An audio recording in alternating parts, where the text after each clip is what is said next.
طوبى للأم التي ولدتك وأرضعتك. بل طوبى للذين يسمعون كلام الله ويطيعونه.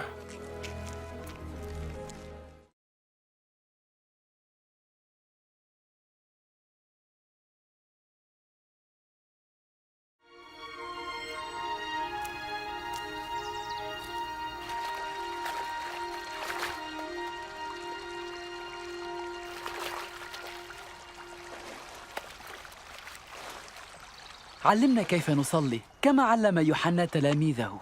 متى صليتم قولوا: أبانا الذي في السماوات، ليتقدس اسمك، ليأتي ملكوتك، لتكن مشيئتك كما في السماء كذلك على الأرض.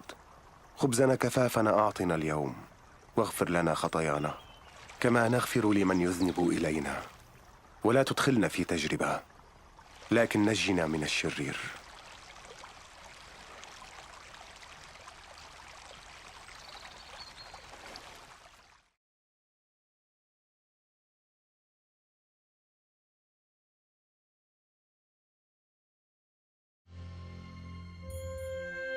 في الكتاب المقدس يعلن الله أن المسيح سيأتي ليكون مخلص هذا العالم،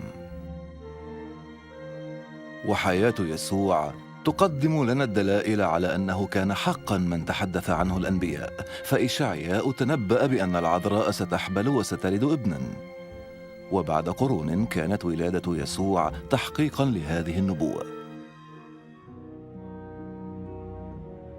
أعلن الكتاب المقدس أيضاً أن القدوس المولود من العذراء سيدعى ابن الله، وهكذا كان يسوع ابناً لله، ليس من منظور جسدي طبيعي بل من ناحية روحية.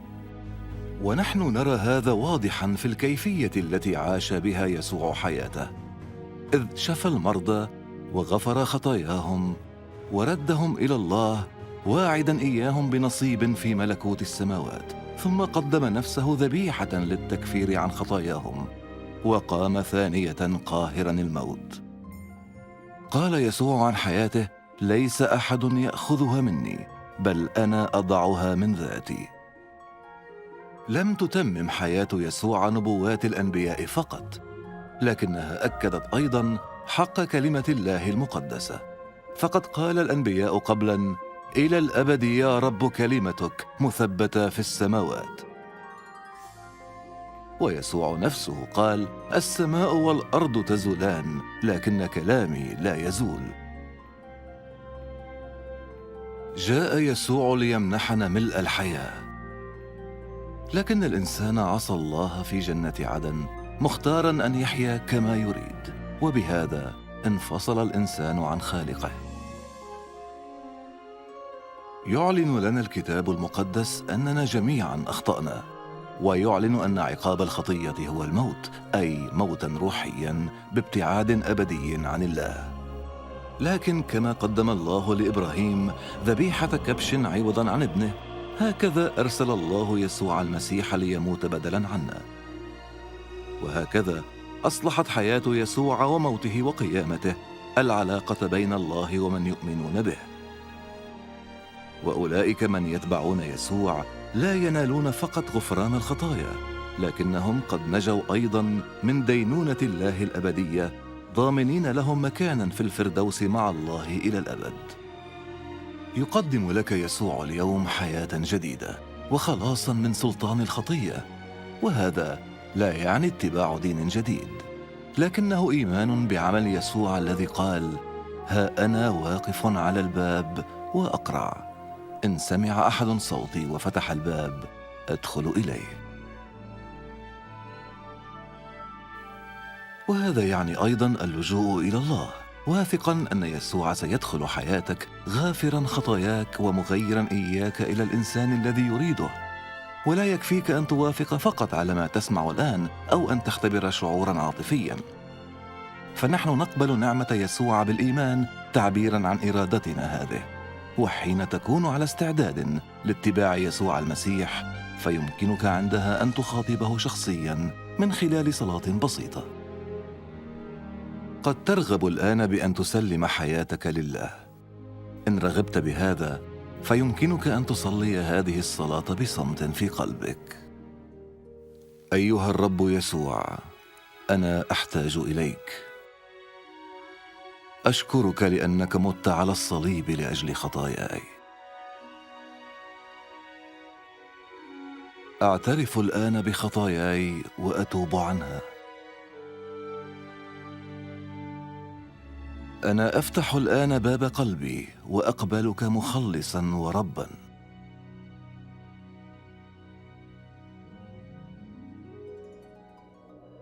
أشكرك لأنك غفرت لي خطاياي ومنحتني حياة أبدية.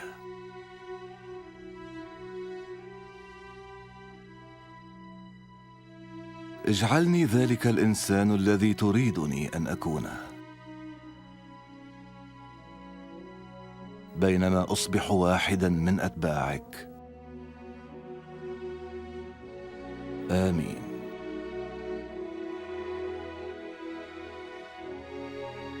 قال يسوع عمن يؤمنون به: خرافي تسمع صوتي وأنا أعرفها فتتبعني. لتختبر حياة البركة التي وعدك بها يسوع، عليك أن تتحدث إليه في كل يوم بالصلاة وأن تقرأ كلمته.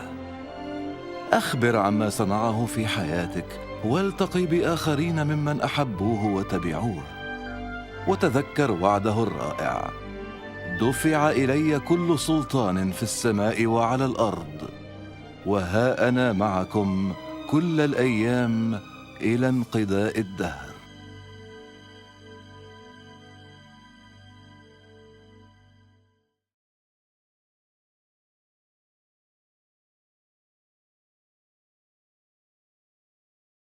Nous avons besoin de toi, maître. Heureuse est la mère qui t'a porté. Heureux plutôt ceux qui écoutent la parole de Dieu et qui l'observent.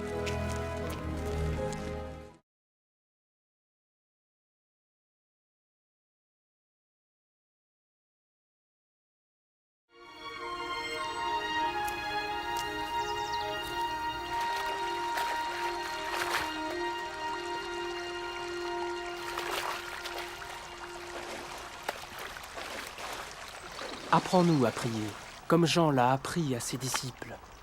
Quand vous priez, dites: Notre Père qui es aux cieux, que ton nom soit sanctifié, que ton règne vienne, que ta volonté soit faite sur la terre comme au ciel. Donne-nous chaque jour notre pain quotidien.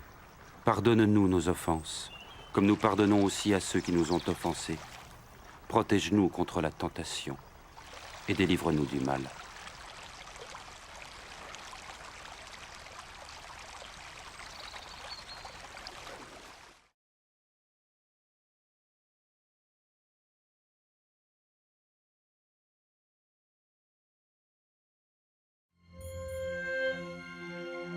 Dans les Saintes Écritures, Dieu déclare que le Messie viendrait pour être le sauveur du monde. La vie de Jésus prouve qu'il est bien celui dont les prophètes avaient parlé. Ésaïe a prophétisé que la Vierge deviendrait enceinte et qu'elle enfanterait un fils. Des siècles plus tard, la naissance de Jésus accomplissait cette prophétie.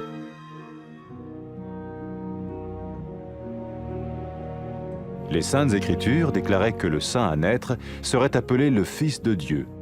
Cela signifiait que Jésus serait le Fils de Dieu au sens spirituel et non au sens physique. Nous le voyons par sa manière de vivre. Il a guéri des malades, il a pardonné leurs péchés, les a ramenés à Dieu et leur a promis une place dans le royaume éternel de Dieu. Il s'est offert lui-même en sacrifice pour le péché à leur place. Puis il est revenu à la vie, victorieux sur la mort selon le plan de Dieu.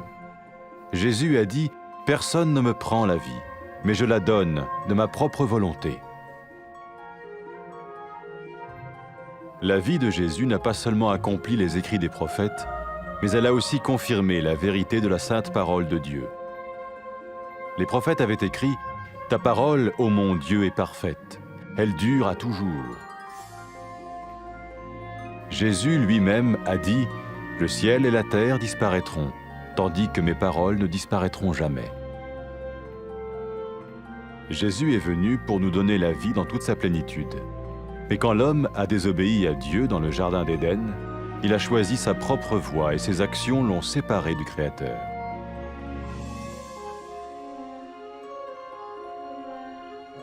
Les Saintes Écritures déclarent que tous ont péché et que le salaire que paye le péché, c'est la mort. Il s'agit de la mort spirituelle, éternelle séparation d'avec Dieu. Mais tout comme Dieu a donné un bélier pour qu'il meure à la place du fils d'Abraham, ainsi il a envoyé Jésus, le Messie, mourir à notre place. Sa vie, sa mort et sa résurrection restaurent la relation entre Dieu et tous ceux qui mettent leur confiance en lui. Maintenant, non seulement Jésus pardonne les péchés de ceux qui le suivent, mais il les sauve aussi du jugement éternel de Dieu. Ils sont sûrs d'aller au paradis et de vivre avec lui pour toujours. C'est cette vie et cette liberté de la culpabilité et du pouvoir du péché que Jésus offre à chacun aujourd'hui. Cela ne veut pas dire suivre une religion, mais choisir d'avoir foi en Jésus qui dit « Je me tiens à la porte et je frappe. Si quelqu'un entend ma voix et ouvre la porte, j'entrerai chez lui. » Cela veut dire se tourner vers Dieu et croire que Jésus vient dans nos vies pardonner nos péchés et nous rendre tels qu'il veut que nous soyons. Il ne suffit pas d'approuver intellectuellement ce qu'il dit, ni de vivre une expérience émotionnelle. Nous le recevons par grâce, au moyen de la foi, par un acte de notre volonté. Lorsque quelqu'un est prêt à suivre Jésus le Messie, il peut lui parler par une simple prière. Peut-être êtes-vous prêt maintenant à ouvrir votre vie à Dieu. Si oui, vous pouvez vous joindre à la prière suivante, silencieusement, dans votre cœur. Seigneur Jésus, j'ai besoin de toi. Merci d'être mort sur la croix pour mes péchés.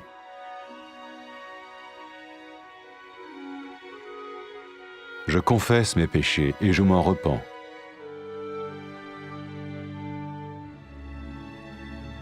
Je t'ouvre la porte de ma vie et je te reçois comme mon Sauveur et Seigneur.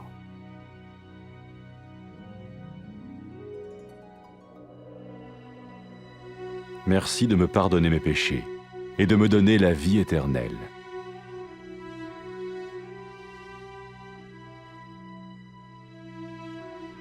Fais de moi le genre de personne que tu veux que je sois. Maintenant que je deviens l'un de ceux qui te suivent. Amen.